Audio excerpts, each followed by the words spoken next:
If you're going to Pixar, you're going to be really specialized. They want a production line. Basically, you're making the car and you're making that one little piece for everything. So, it's all dependent on the type of company and the size of the company. The more you know, the better. We need generalists. We need somebody who can come in and handle a problem, any problem that we have. It'd be fantastic. And occasionally a specialist, but that specialist isn't going to work as much, at least in a small company, as somebody who's more of a generalist. Yeah, we same here. We want people that know as much about, that they're more generalists, not specialists. And I mean, we haven't done a lot of visual effects projects like I think a lot of these guys have, but for example, we had this client came to us and they wanted a car to explode into cash, and like a live action car explode into cash. I had no idea how to do it, and I didn't know if anybody on my team can do it, but I was like, yeah, we could do that.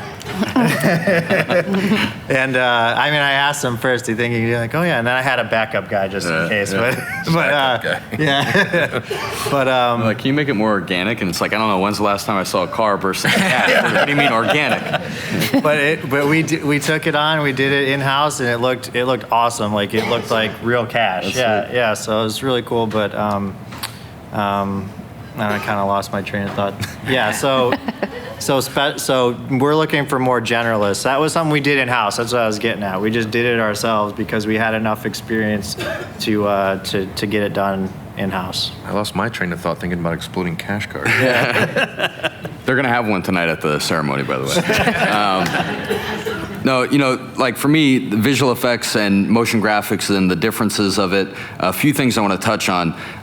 Cully is absolutely right that where you're going to work and what you're going to do, if you have an awareness of that, that's so critical because when you're in that interview process or when you're thinking about the reel to send out, especially for like the CA students in here, like, sometimes there's blanket advice given like, hey, make one reel for this and another one for that and another one for that. Well, as a student, you really don't have the work to probably even sustain one reel that's up to where it should be without more fine tuning and tweaking and hard work, let alone multiple reels. So you have to be really aware of where you're applying when you get out there. If you're going for a role where you're going to be part of a pipeline and you're responsible for one thing and that's what they care about, fine.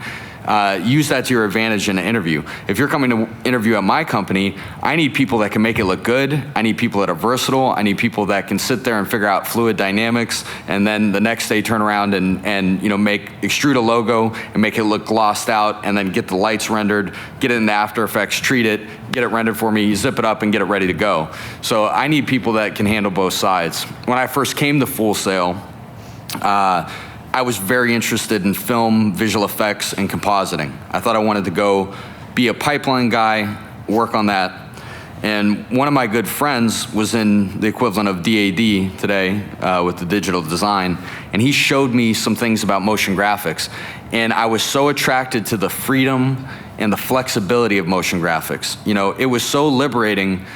Partially because sitting trying to make things look photorealistic as a student, I wasn't good enough to do that. So like the fact that I could just be stylized with it and I could just get wild and brainstorm and have all this freedom to create anything, it got me super fired up about design and motion graphics. And actually my path completely changed from that point. Now, the real trend in the industry right now, some of the best shops in the world, shops that I admire, shops that one day I hope I can grow and make my shop as successful of, like, as is like PSYOP or The Mill, places like that. And what they're doing is they're taking the heart of what Holly's asking about with the technical chops, the visual effects, the hardcore CG pipeline guys with the design, heart, style, and storytelling of a design shop like mine. And they're weaving it together. And that's why the best ads in the world you see have these just vivid and unbelievable quality effects, but they're like really cool. And it's like, how did they even think of that? That's what I'm really attracted in that whole kind of scene. The last thing I'll say, because I know we have a time thing here, is as a business owner, it's a very big difference if you're going to do visual effects or motion graphics. I mean, it's huge. The cash flow, margin, investment, cost of forming a business. You know, some of you kids that are here and when you graduate, you want to start your own visual effects company. That's great. I'm not here to stomp on dreams, but the thing is the investment in infrastructure and pipeline that you need to do that in a way that you're going to compete in a marketplace is significant. Whereas with motion graphics, I could sit there and knock out boards myself, have a couple of animators in After Effects crush it, and we can compete against a shop with 200 people because we can make it look good with our, you know, with just our muscle.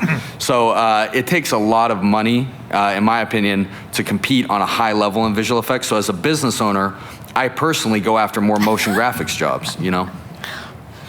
Yeah, to echo that part of, you know, essentially not being a jack of all trades, master of none, I feel like, so the specialization, you know, is important, and you're hireable when you're hireable. That's almost kind of the problem sometimes, because if you're entering into a field, I mean, wherever you end up, you know, Vancouver, LA, New York, whatever, you're also entering the field with plenty of other people, and you think being, you know, specialized would, you know, be helpful, but then you're competing with people on high end. And if you're just starting out, you know, you're much more valuable to, I mean, specialize, you know, go to school, find what your passion is. That's really the thing. Find what you love to do and learn as much as you can, but never stop teaching yourself outside of it. You know, the whole thing of like school is you're here to learn how to learn. And so when you leave here, you know, you're gonna keep practicing and building the experience with your specialized tool, but never stop watching YouTube tutorials. I don't take that advice as much as I should. Yeah. Like, you know, we talk about this all the time. Like, just generalize, I mean, a way to put it, but just be available on many fronts, because people will bring you in because you know enough of something they don't, and then they get to know you on that level, and they also find out, oh, you're an amazing flame artist, oh, you're an amazing, you know, modeler, texture, compositor, whatever.